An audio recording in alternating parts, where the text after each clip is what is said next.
Voilà, on va partager la parole de Dieu ce matin dans le livre de Daniel.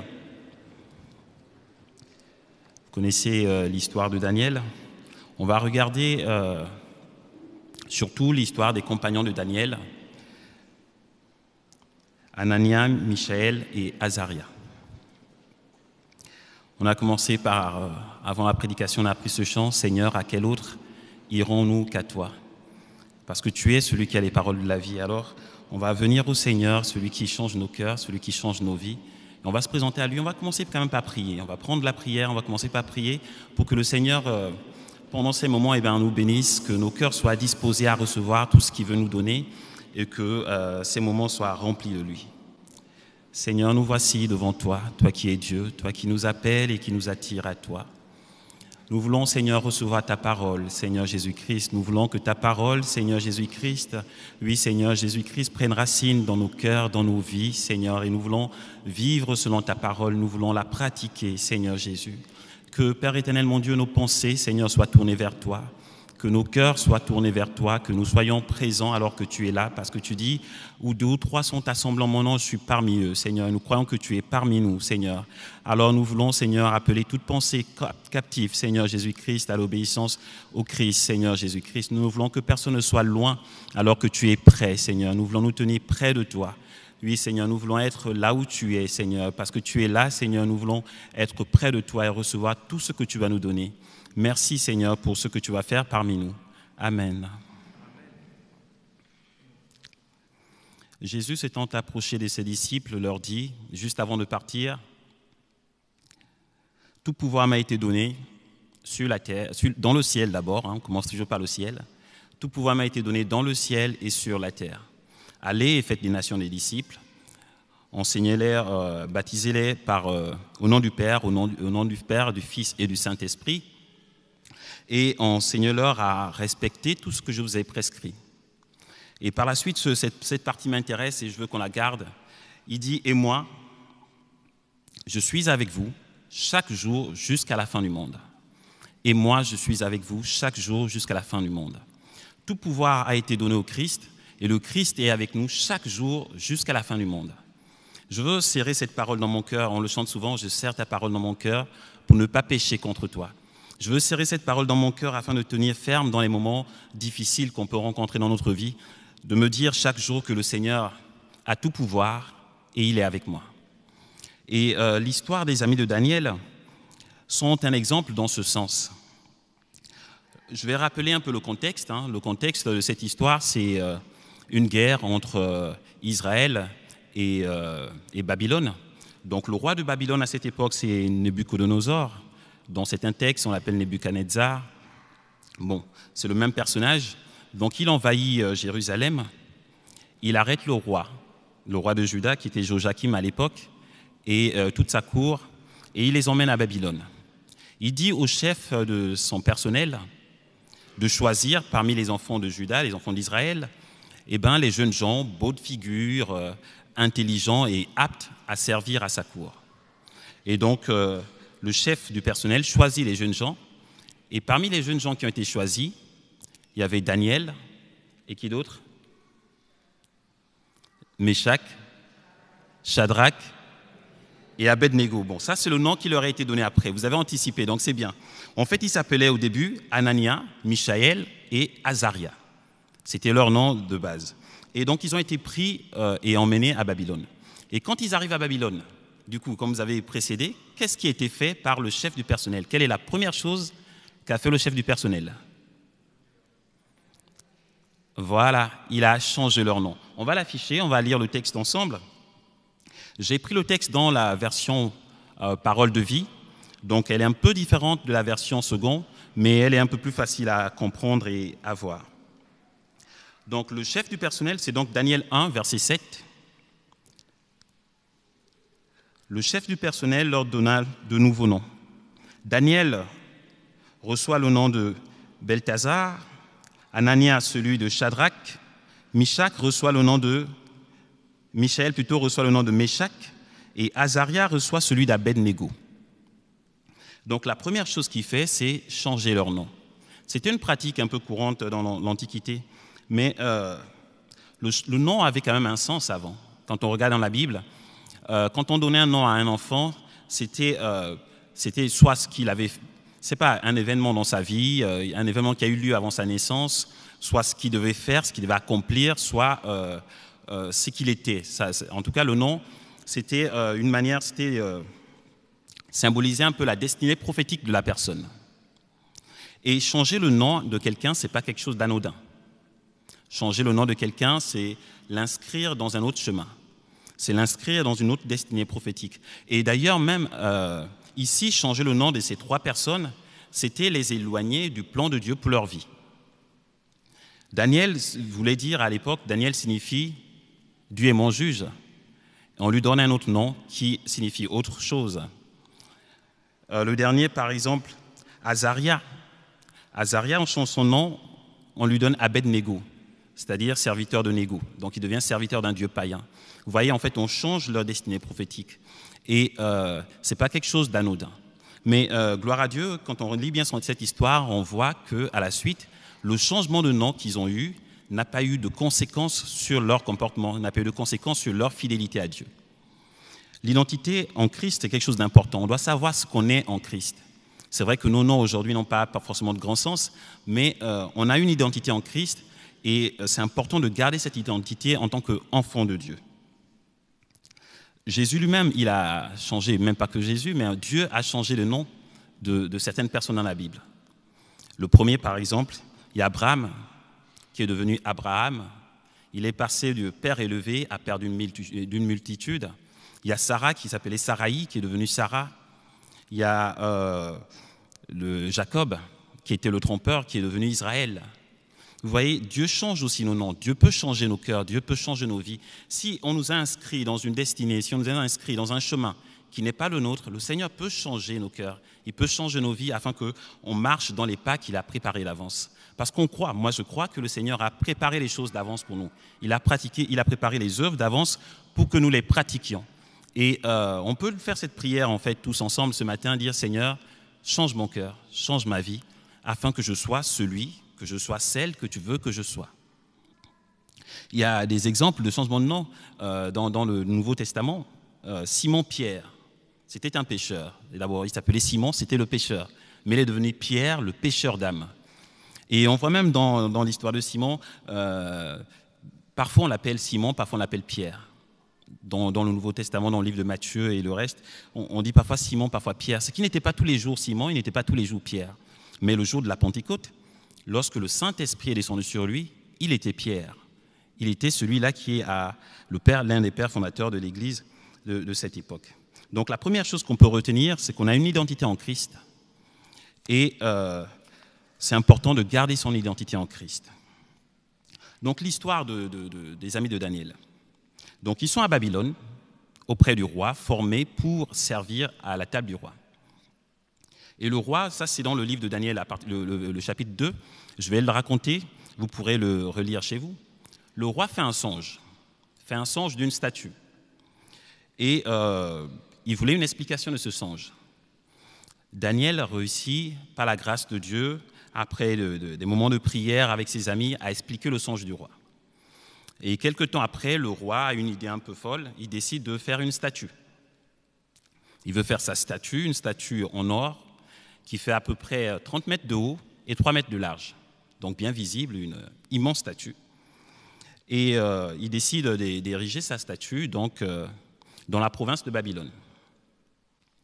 Et dans la province de Babylone, il y avait les amis de Daniel qui étaient intendants de cette province, qui dirigeaient cette province. Pourquoi est-ce qu'ils dirigeaient cette province? Donc c'est Anania, Azaria et Michaël. Parce que lorsque Daniel avait expliqué le rêve du roi, le roi lui avait dit, bon allez, je te donne l'administration, la gouvernance de toute la province de Babylone et je te nomme chef des sages de Babylone. Et Daniel avait dit, non, je vais rester près de toi, mais tu peux donner plutôt l'intendance à mes 3 amis.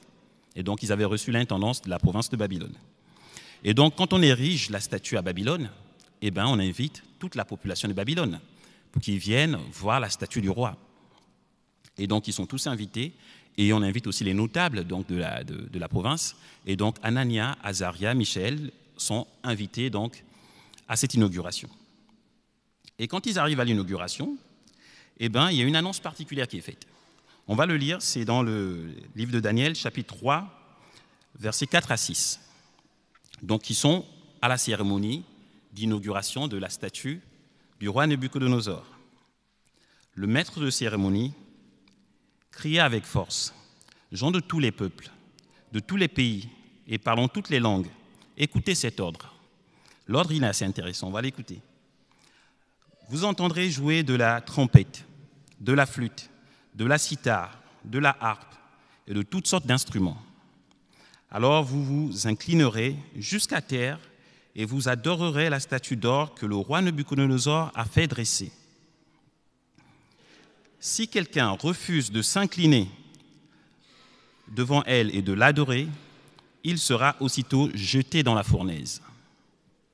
Voici ce qu'annonce le maître de cérémonie. » Voyez-vous, Daniel et ses amis sont les enfants de Juda. Ils ont grandi dans l'enseignement de la parole de Dieu. Ils savent le commandement qui dit « Tu ne te feras pas de statue, tu ne te prosterneras pas devant elle et tu ne les adoreras pas. » Ils connaissent bien la loi de Moïse. Et là, ils sont devant donc, cet ordre qui a été donné par le roi de s'incliner, de se prosterner et d'adorer la statue. Alors, que vont-ils faire? Vont-ils adorer la statue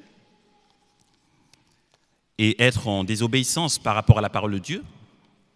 Ou vont-ils désobéir au roi et risquer leur vie et risquer la mort? Vous voyez, on est constamment, même dans notre vie de chaque jour, tiraillé entre la parole de Dieu, entre ce qu'on sait de la parole de Dieu, ce qu'on a reçu de la parole de Dieu, et ce que nous propose le monde. Et la situation dans laquelle ils sont peut être une situation difficile. On peut dire qu'elle est compliquée. Que vont-ils faire? Est-ce qu'il faut obéir à Dieu? Est-ce qu'il faut obéir au roi? Ce n'est pas facile. Mais quand on regarde, quand on lit le texte, on ne voit aucune tension de leur part. Ils ne sont pas tendus. Ils ont l'air tout à fait relax, ils ont l'air tout à fait bien. Et ça me fait dire qu'en fait, la difficulté d'une situation, quand on vit une situation, la difficulté dépend de notre positionnement. Ça dépend de ce à quoi on tient dans la vie. Ça dépend de ce dont on est capable pour arriver à ce dont on tient dans la vie. Si c'est le Seigneur notre part, eh ben, on n'a pas peur de ce que peuvent nous faire les hommes. Mais si on a envie de réussir dans le monde, si on a envie d'atteindre des objectifs personnels, eh ben, on peut avoir peur des hommes parfois. Voyez-vous, tout dépend de ce à quoi on tient. Dans chaque moment qu'on vit, dans toutes les situations qu'on vit, d'ailleurs, on est tous différents. On peut remarquer que dans une même situation, on ne se comporte pas de la même manière, parce qu'on n'a pas les mêmes désirs, parce qu'on n'a pas les mêmes passions, on n'a pas les mêmes envies.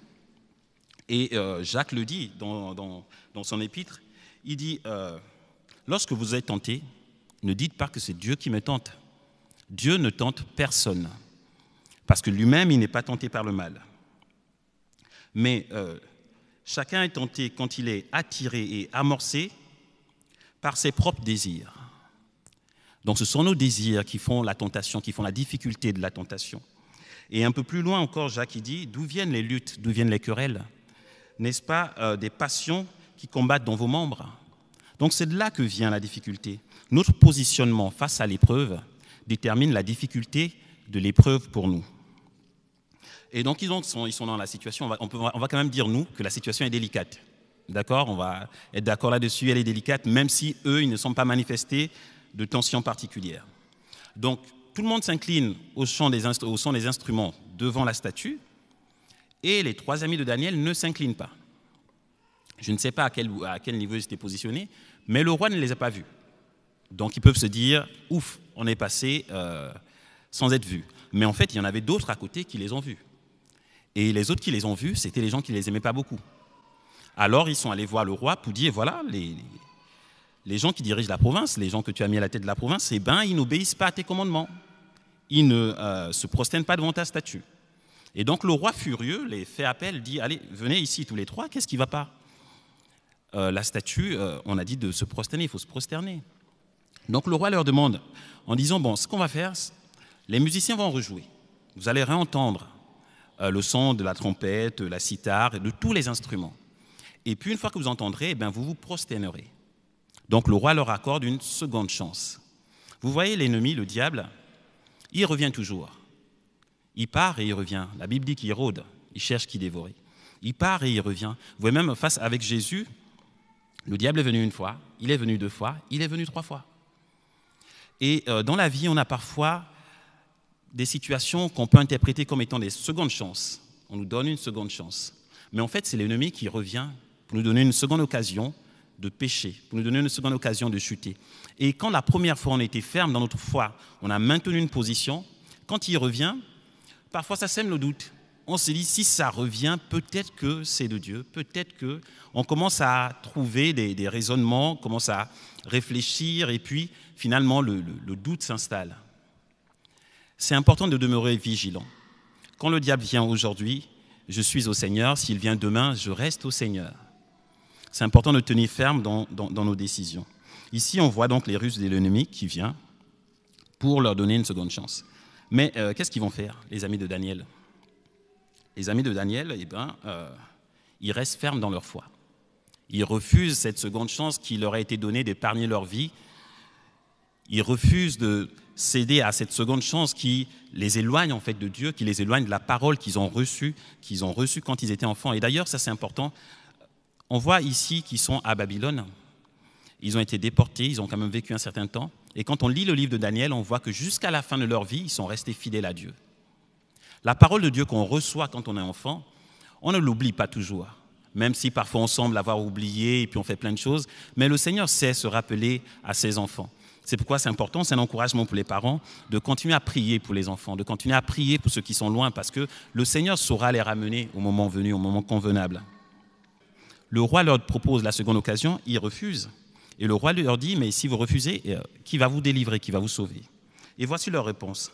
Notre Dieu, celui que nous servons, est capable de nous délivrer de la fournaise et de ton pouvoir, et il nous délivrera. Le Dieu que nous servons, c'est quand même quelque chose qui est beau, qui fait, en tout cas moi ça me touche, parce qu'ils sont en service du roi, et il dit le Dieu que nous servons. Parce que quand on sert le roi, on sert Dieu. Tous les services que nous faisons, c'est pour Dieu que nous le faisons. Dans notre travail, soyons des hommes et des femmes fidèles, parce que le Seigneur nous voit, les gens autour de nous voient, et c'est pour le Seigneur qu'on fait toutes choses. Ils disent que le Seigneur est capable de les délivrer. Et c'est une bonne chose, Dieu est capable de faire.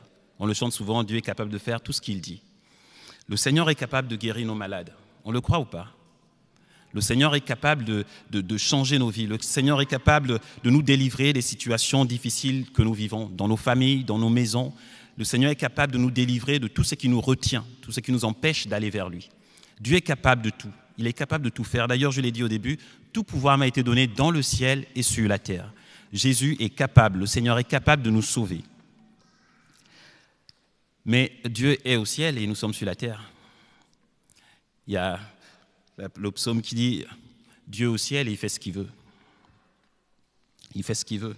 Et donc les amis de Daniel ajoutent, c'est cette parole qui est assez remarquable.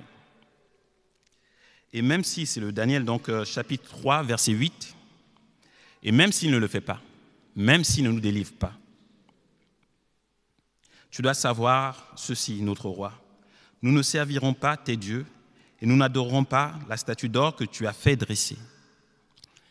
Donc, Dieu est capable de nous délivrer, mais même s'il ne nous délivre pas, on reste fidèle. Vous voyez, cette parole est remarquable, même s'il ne le fait pas. Parce que souvent, il nous est arrivé ici de prier pour les gens qui sont malades et les voir partir. C'est quelque chose de difficile. On se dit, Seigneur, on a prié, Seigneur, on était présent, qu'est-ce qu'on a fait ? Est-ce qu'on a manqué quelque chose ? Mais la personne est partie. Et il y a des gens pour qui on a prié ici, on les a vus guérir. Et on remercie le Seigneur pour cela. Dieu fait ce qu'il veut. Et c'est quelque chose parfois de difficile. C'est parfois difficile d'accepter les circonstances, d'accepter les événements. Mais ici, on voit bien que eux, comme je l'ai dit, il n'y a aucune tension de leur part. Le Seigneur est capable de faire. Ils ne doutent pas de la capacité de Dieu de faire. Mais ils savent aussi que le Seigneur est souverain. Et il peut les délivrer comme ne pas les délivrer. Ils ne savent pas les desseins de Dieu pour leur vie. Parfois, nous, on dit les choses, on veut les choses, mais on ne sait pas les desseins de Dieu pour notre vie. On dit, Seigneur, moi je veux que tu fasses ceci, mais peut-être que ça aura des conséquences après. Mais on n'est pas conscient de cela. Il y avait quelqu'un qui prenait l'exemple d'un tapis qui est tissé à l'envers, la dernière fois quand on était au rassemblement. La vie, c'est un peu, c'est une belle image de la vie, ça. Une toile qui est tissée à l'envers, on voit que les fils, on voit que la partie qui n'est pas très belle, mais on ne voit pas la toile entièrement. Ce n'est que la fin. Un jour, on verra les choses telles qu'elles sont. Et aujourd'hui, avec notre vision limitée, eh ben, nos désirs parfois ne sont pas bons. Ils ne sont pas bons pour nous-mêmes. On peut croire que c'est bon, mais ce n'est pas bon pour nous. Et donc, on peut croire en l'amour de Dieu qui nous aime et qui est capable de tout. Et Paul disait, hein, si on vit pour le Seigneur. Si on meurt pour le Seigneur. L'important, c'est d'être avec le Seigneur. Et eux, ici, ils n'ont cédé à rien. Et ils ont cru à cette parole de Dieu en disant que le Seigneur est capable de leur délivrer. Mais ils ont aussi cette foi qui est limpide, cette foi qui est claire, qui dit, même s'il ne le fait pas, eh ben, moi, je reste fidèle. Parce que c'est là le rôle du serviteur, c'est là le travail du serviteur, c'est de demeurer fidèle. Dans la foi chrétienne, on a notre part à faire. Notre part à faire, c'est la fidélité. La fidélité dans ce qu'on fait chaque jour, la fidélité dans la prière, la fidélité dans la méditation de la parole, c'est la fidélité de notre part. Et nous, on demeure fidèles, et le Seigneur qui est grand, il fera sa part. Dieu saura faire sa part au temps convenable. Et donc, du coup, le roi, il refuse donc d'adorer la statue. Et bien, le roi, il met à exécution sa menace. Il demande de chauffer la fournaise. Et bien, 7 fois plus fort que ce qu'on aurait pu faire. Et on ligote les amis de Daniel, on les prend, on les jette dans la fournaise. Et d'ailleurs, la Bible nous dit que les soldats qui sont allés pour les jeter dans la fournaise se sont retrouvés embrasés eux-mêmes par les flammes et sont morts. Donc, les 3 hommes se sont retrouvés dans la fournaise. Et une fois dans la fournaise, le roi, Nabuchodonosor, c'est un roi quand même assez intéressant. C'est le roi qui reconnaît toujours la puissance de Dieu lorsqu'elle se manifeste. Et d'ailleurs, c'est même un roi, je pense qu'on peut bien lire tout ce qu'il a fait, il peut nous représenter même parfois. Et donc ce roi voit qu'il a quand même donné des commandements assez durs, il se rapproche un peu pour regarder ce qui se passe. Et donc les amis de Daniel sont dans la fournaise, tombés au milieu de la fournaise. Mais quand il observe, il voit quelque chose qui lui paraît assez bizarre. Et donc il dit à ses conseillers qui sont autour de lui, « N'avons-nous pas jeté 3 hommes dans la fournaise ?» Ils disent, « Certainement, au roi. » Il dit, « Mais j'en vois 4. Et le 4e a le visage d'un fils des dieux. » Ils ont été jetés 3 ligotés dans la fournaise, et ils étaient 4, et ils marchaient librement, et le feu ne les consumait pas. Le 4e, c'est le Seigneur qui est avec eux. Le Seigneur qui te dit que je suis avec toi chaque jour jusqu'à la fin du monde. Même dans la fournaise, même dans le feu, le Seigneur est avec eux. Et on le chante parfois, tu es avec moi dans le feu, même dans le feu tu es là. Le Seigneur est avec nous dans le feu, il est avec nous dans les situations difficiles, le Seigneur est près de nous. Et comme je dis, que cela soit un encouragement pour nous. Dans les situations que nous vivons, même si elles sont difficiles, le Seigneur ne dit pas, allez, vas-y dans le feu qui embrase et moi je suis à l'extérieur. Il nous dit, je suis avec toi. Je suis avec toi. Que cette parole nous rassure dans ce qu'on vit, que cette parole nous donne le calme et la tranquillité que, en les amis de Daniel, ils étaient calmes et ils étaient tranquilles. C'est dans le calme qu'est ta force. C'est dans le calme et la tranquillité qu'est notre force. Et donc le Seigneur est avec eux dans le feu. Le Seigneur est avec eux. Le Seigneur est avec vous. Le Seigneur est avec nous. Et on peut demeurer dans le calme, dans la confiance que ce que le Seigneur fait est bon pour nous. Je vais conclure là-dessus. Le roi, je vais quand même finir l'histoire. Donc le roi regarde les 4 personnes dans le feu. Alors il leur dit, sortez du feu. Et ils sont sortis, les 3 du feu. Et quand ils sont sortis du feu, le roi, il a reconnu que leur Dieu est capable de délivrer du feu. Et que leur Dieu est vraiment Dieu. Et il a ordonné que plus jamais personne ne dit quoi que ce soit contre le Dieu de Shadrach, Meshach et Abednego. Notre Dieu est capable de faire taire toutes les bouches. Il est capable de faire taire tout ce que l'ennemi dit. Mais même s'il ne le fait pas, on reste fidèle à lui. Je vais conclure avec cela, à la parole que j'avais dit au début. Je suis avec vous chaque jour jusqu'à la fin du monde. Le Seigneur est avec nous chaque jour jusqu'à la fin du monde. Et tout pouvoir lui a été donné.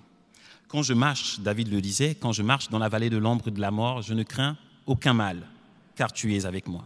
La vallée de l'ombre de la mort, c'est quelque chose qui fait peur, qui est quelque chose de sombre, mais il ne craint aucun mal parce que le Seigneur est avec lui. Que cela soit un encouragement pour nous. Dieu est avec nous. Et je reprends aussi la parole que j'ai dit quelque part au milieu quand je parlais. Si nous vivons pour le Seigneur. Si nous mourons pour le Seigneur. Alors que l'on vive, que l'on meurt, on est au Seigneur. Et c'est là l'essentiel. Le pasteur avait parlé il y a peut-être 2 semaines des convives qui avaient été invités, de la première place et de la dernière place. Mais peu importe la place que vous avez, ce qui est important, c'est d'être invité au banquet. Ce qui est important, c'est d'être avec le Seigneur. Et que le Seigneur nous bénisse, que le Seigneur bénisse chacun d'entre vous, afin qu'on demeure en lui, on demeure avec lui, lui qui est avec nous, qui s'est approché de nous le premier. Seigneur, merci pour ta parole. Merci pour cet exemple, Seigneur Jésus-Christ, de ces 3 personnes, ces 3 jeunes gens qui ont demeuré fermes dans leur foi, qui ont reçu ta parole et qui l'ont gardée, Seigneur. Comme eux, Seigneur, nous voulons serrer ta parole dans nos cœurs. Nous voulons la garder, Seigneur Jésus-Christ. Nous voulons, Seigneur Jésus-Christ, adopter le positionnement, Seigneur, que tu veux dans chacune des situations que nous vivons, Seigneur Jésus-Christ. Nous voulons tenir ferme, Seigneur Jésus-Christ, face aux ruses de l'ennemi, Seigneur Jésus. Nous voulons, Seigneur Jésus-Christ, demeurer fidèles, Seigneur, car c'est là notre part, demeurer fidèles dans la foi chaque jour, Seigneur Jésus-Christ. Merci pour ta présence auprès de nous. Nous sommes heureux de savoir que tu es là, Seigneur, et nous croyons en cette parole qui dit que tu es là avec nous, Seigneur, jusqu'à la fin du monde, Seigneur. Bénis nos journées, bénis nos semaines, nos familles, nos enfants, Seigneur Jésus-Christ, et que ta paix, Seigneur, ta paix que toi seul tu donnes, la paix, Seigneur, qui surpasse toute autre chose, Seigneur, garde nos cœurs. Amen.